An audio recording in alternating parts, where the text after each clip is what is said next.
Today on Aging Untold, as we age, medication often plays a critical role. But staying on top of your prescriptions is key to your health. If you have multiple doctors, you have multiple medicines, you have multiple amounts of time to get into an adverse reaction. We'll share tips on how you can keep better track of your meds. Then, The EMTs, my doctor, the people at the hospital, everybody said that thing saved your life. he calls it a medical miracle. Hear how new technology kept him from having another heart attack. And later, a doting dog sitter. You take care of it and you love it and then you give it back and you don't have any problems. One woman's inspiration while caring for her granddogs. Experts with advice and solutions. You're watching Aging Untold with Aging Well Coach Catherine Ambrose, gerontologist Sam Craddock, aging expert Amy O'Rourke, and board-certified physician Dr. Ray Rogers. We're all getting older. It's about time we talked about it. Welcome to Aging Untold. If you're an older adult managing one or multiple health conditions, chances are your medicine cabinet is full. Keeping track of your prescriptions and over-the-counter drugs can be overwhelming, and when medications aren't taken correctly, the consequences can be serious. Seniors 65 or older visit emergency rooms more than 600,000 times each year because of medication misuse. So Ray, what's the first step to getting a handle on this? Well, you need to take inventory. You need to know what all medicines you're on and have a list. And not just the prescription medications, but also the list of over-the-counter medications, especially supplements, because they actually can interact. So as you're older, you're not going to metabolize medicines as quickly as you used to, so it's a higher risk for everything to kind of interact. So this polypharmacy, so to speak, is a real phenomenon. And so you can see people with falls and dizziness and confusion and all that, and you don't really know what medicines they're really on. The other thing is, as physicians, you really need to go through that list with them carefully and reevaluate their medical conditions. You know, I've had instances where people have been put on certain medications and they've never been looked at again. And their conditions change, so that's very important as well. So what used to help you may actually be hurting you. And that happened to my mom. She was put on a blood thinner after her heart attack and her heart surgery, and the cardiologist left that medicine on. Her primary care knew she had been taking it short term. The pharmacy kept calling it in for a refill. The cardiologist office kept refilling it. 2 years later, she's bleeding out and having issues because she should have been off the med in 6 months. And it was a culmination of errors.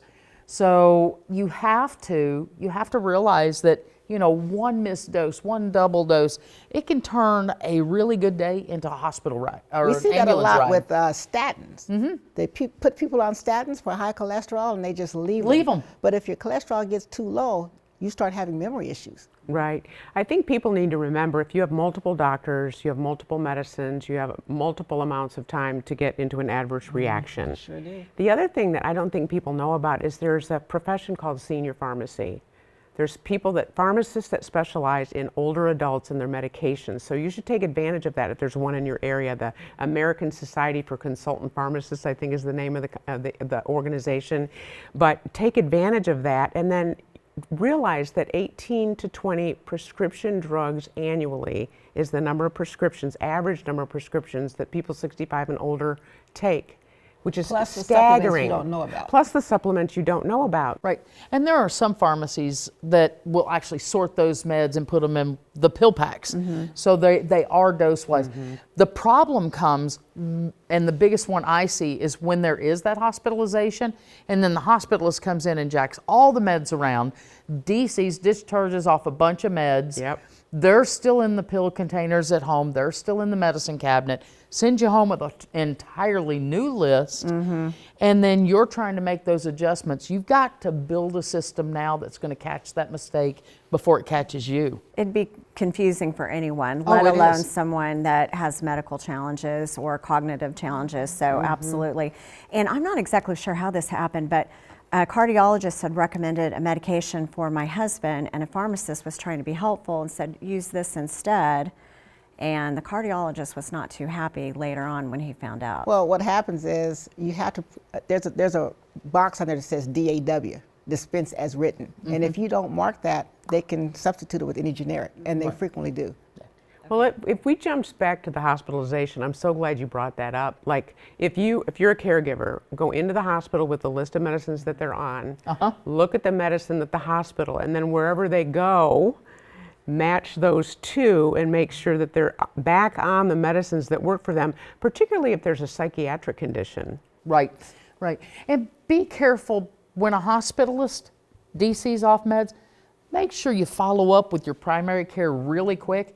And I always tell everybody, one single pharmacy, don't go to Rite Aid and another or whatever it's out there now. I know they're closed, but getting those weekly pill organizers, even for those of us that don't have a cognitive issue, they actually keep us on track. And you've got to have that master list and check it all the daggone time. Somebody's got to be good at managing Yeah, it. this That's is just tough. all there is to Yeah. it. That's and you really can, important about the pharmacist, because the ones who know you, because that's the only place you go, they know the medicines you're on, they know the interactions, and many times, even as physicians, we don't know the other things that they forgot to tell us. So let me speak for the older person who has a really weird system for their medicines. And if it's working for them, let them do it as long as they can. You know, the little pill by the bedside, and then there's another pill by the orange juice glass, and another pill by the coffee pot, and they remember to take their medicine. Well, allow that, because at least you know it's successful. And that's okay until the grandkids come over. So if you're visiting an older person, and I put this out there around every holiday, if you're visiting and you've got small children and you're going to your loved one's house, always look for those hidden pills in the couch cushions, Good because point. that turns into a really bad day and a right. real big hurry. good point. Right. So it might be that grandma can manage her medications a certain way, but over time may not be able to manage it as well. So I'd like to say it's a process, not an event. If you have a caregiver or somebody else who's coming in and all that, it's so important for them to sit down and really look at what they're taking and have an understanding of why. And talk to the physician or whoever the provider is to know why. Yeah. And because sometimes what happens, they end up having two medications for the same problem. Exactly. Right. Exactly. A lot It's of times. complex, and Yeah, that's it's why we call super it complex. medication management. Still much more to come on Aging Untold. Still ahead, life-saving technology. If it senses that your heart is going into some distress, it will discharge. And that's what happened. We examine a new high-tech life vest that's helping some patients recover after a heart emergency. Plus, Most of us have struggled with it. When I first learned to text, I really was annoyed. I'm like, quit texting me, just call me. That was a long time ago. I'm used to it now. examining the pros and cons of technology use for older adults.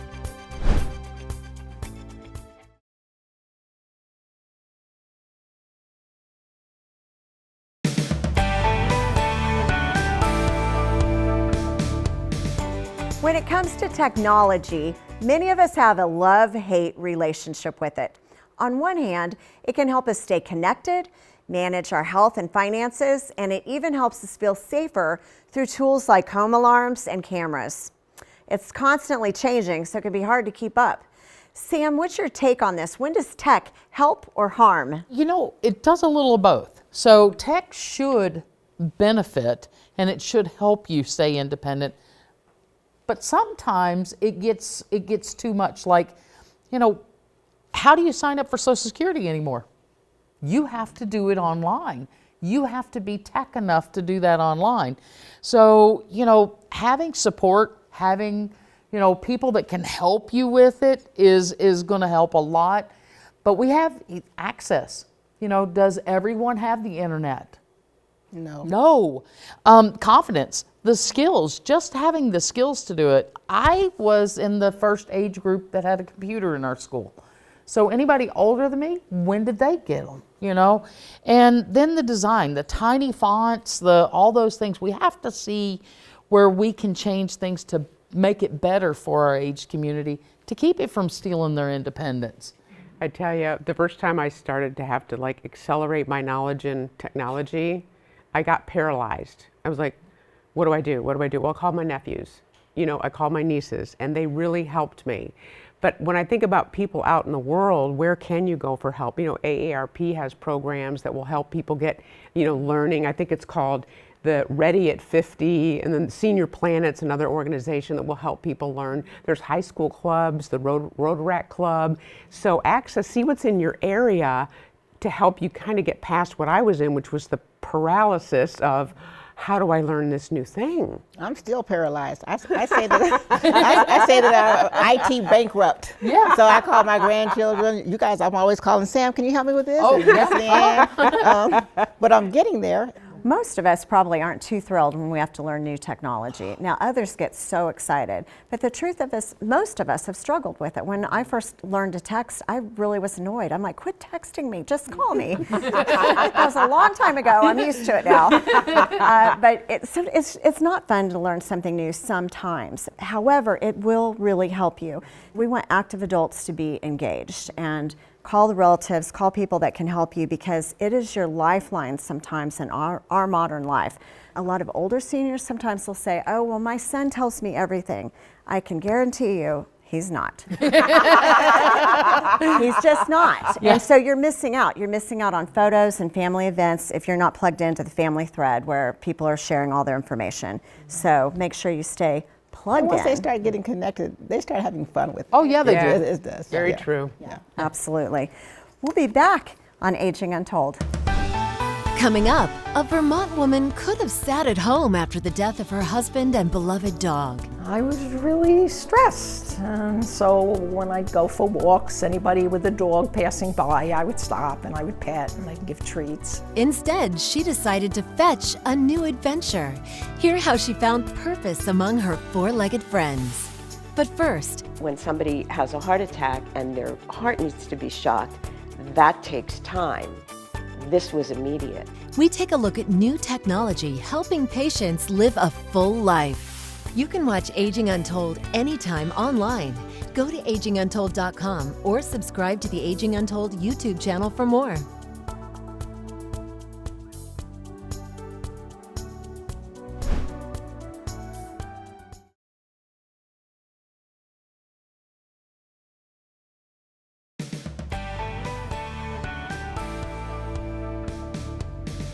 Welcome back. About 1 in 5 people who have a heart attack will be admitted to the hospital for a second one within 5 years.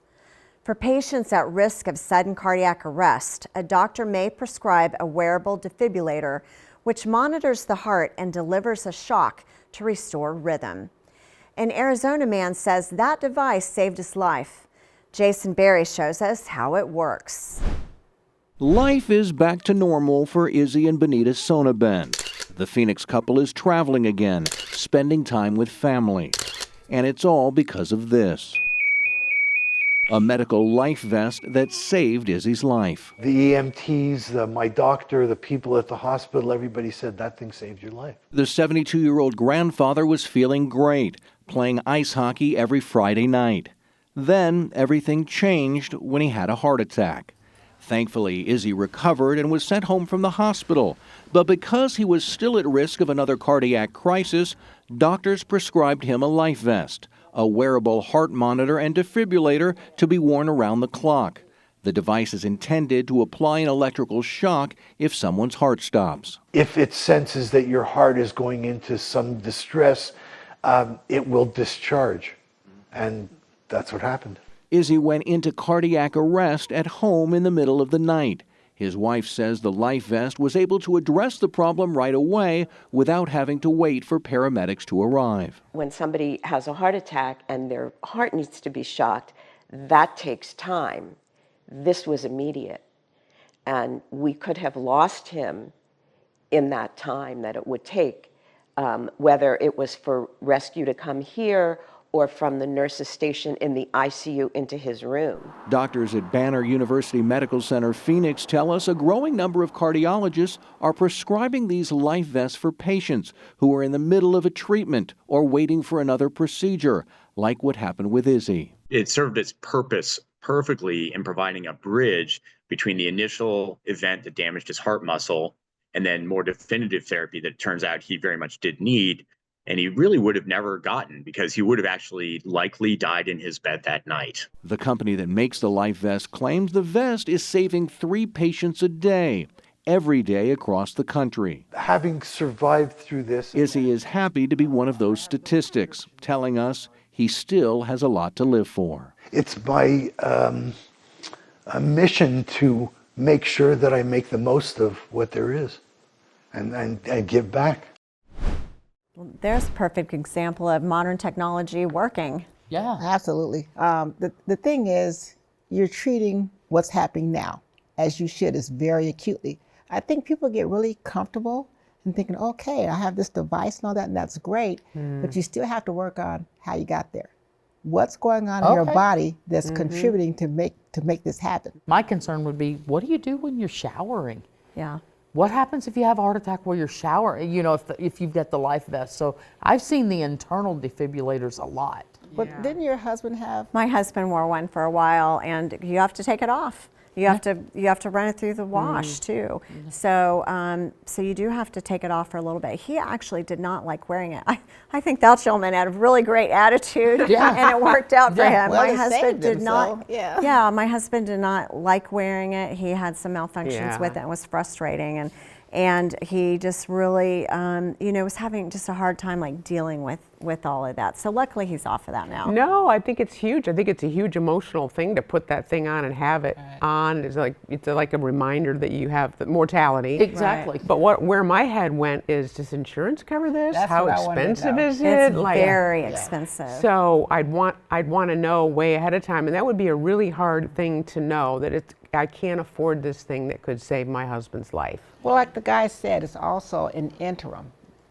People have that while they're waiting to get the internal. Right. Or to get better, which is what happened with my husband. But there are some people that end up with it as an internal for a long run, even when they're doing the things that are right, even when they're, eating and changing their diet and exercise and doing the things that some you need things to you do. can't reverse. You That's can just right. stop progression. Next, one woman discovers it's never too late to get a new leash on life. Find more Aging Untold content on your favorite social platform.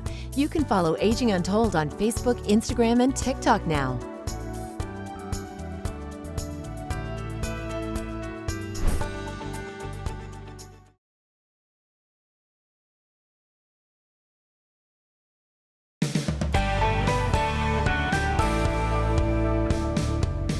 After losing her husband and her beloved dog, a Vermont woman found a new sense of purpose and a new adventure. Jo Carroll shares how dog sitting helped her heal. Oh, hi, you're cute too. At the South Burlington Dog Park, it's a place for dogs to run free You ready to go, you guys? and for humans to reflect what their pets mean to them. Joy, distraction. Friendship, loyalty. Brings joy. Brings joy. What do you think, Lula, huh? Liz Schick finds joy in Jericho. Good girl. She's a doting dog sitter. So I love all my grand dogs. This week, taking care of 16-and-a-half-year-old Lula. Lula is greatly loved. Liz has a handful of dogs she sits for. Lula is her oldest. I don't know. I love them all. I really do. Truth be told, her favorite dog that she owned was her last, Chloe.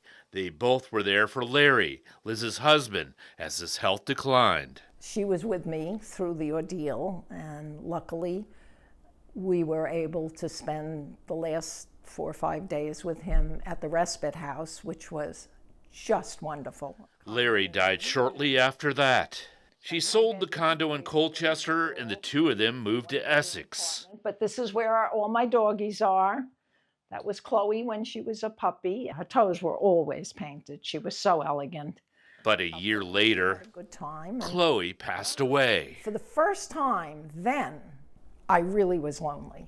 It was the first time in 55 years I had lived alone. I was really stressed. And so when I'd go for walks, anybody with a dog passing by, I would stop and I would pet and I'd give treats. And A new puppy would be too much for the now 84-year-old. An older dog, she says, would most likely need expensive vet bills, and the thought of another dog dying was too much. That's when she thought of dog sitting. You know, you take care of it and you love it, and then you give it back and you don't have any problems. Along with dog sitting, she found the time to self-publish a book, Dogs I Have Known Briefly or Well. A mature woman's adventure. Yes, I didn't want to say old lady. Liz writes about what they've meant to her. It serves to remind us that it's never too late to find a renewed purpose. Back to Lula. Whoops, we collapse a little bit, but then we keep going. That's guts. A metaphor for all. We're not going to give up. Toughy dog. Another great story. I love the title of her book. I know. Right? Yeah. I love that she realized at her age she wouldn't be able to handle a little dog, and she would probably leave it behind, which is we don't want to leave our pets behind. Right. But she also knew that she couldn't deal with the grief of losing another, and that an older dog would potentially cost a lot in vet bills. So I love that she repurposed herself in her own grief and found a way through it and healing. I think that's great. And wouldn't you love a dog sitter like her? Oh, I want her. Yeah. I know. I want her. It's hard Can to she find move a to good dog California? sitter. Yeah. I need a dog sitter. I like what she said, you know, you can give them back. That's what I think about my grandchildren. Yeah. You can- Love them, you can give them back. Right. Well, it just shows you how important dogs are. She said, you know, when she lost the dog who'd been there through the trauma of losing her husband, it was when she lost her dog then that she truly felt alone. And I love that she had a solution and went out and found a purpose and created a new beginning for herself. We're all getting older, and it's about time we talked about it. Until next time on Aging Untold. On the next Aging Untold, double duty, raising kids while caring for aging parents. There's nothing easy, and there's no give and take in this. We'll unpack what it takes to juggle both and share some coping strategies.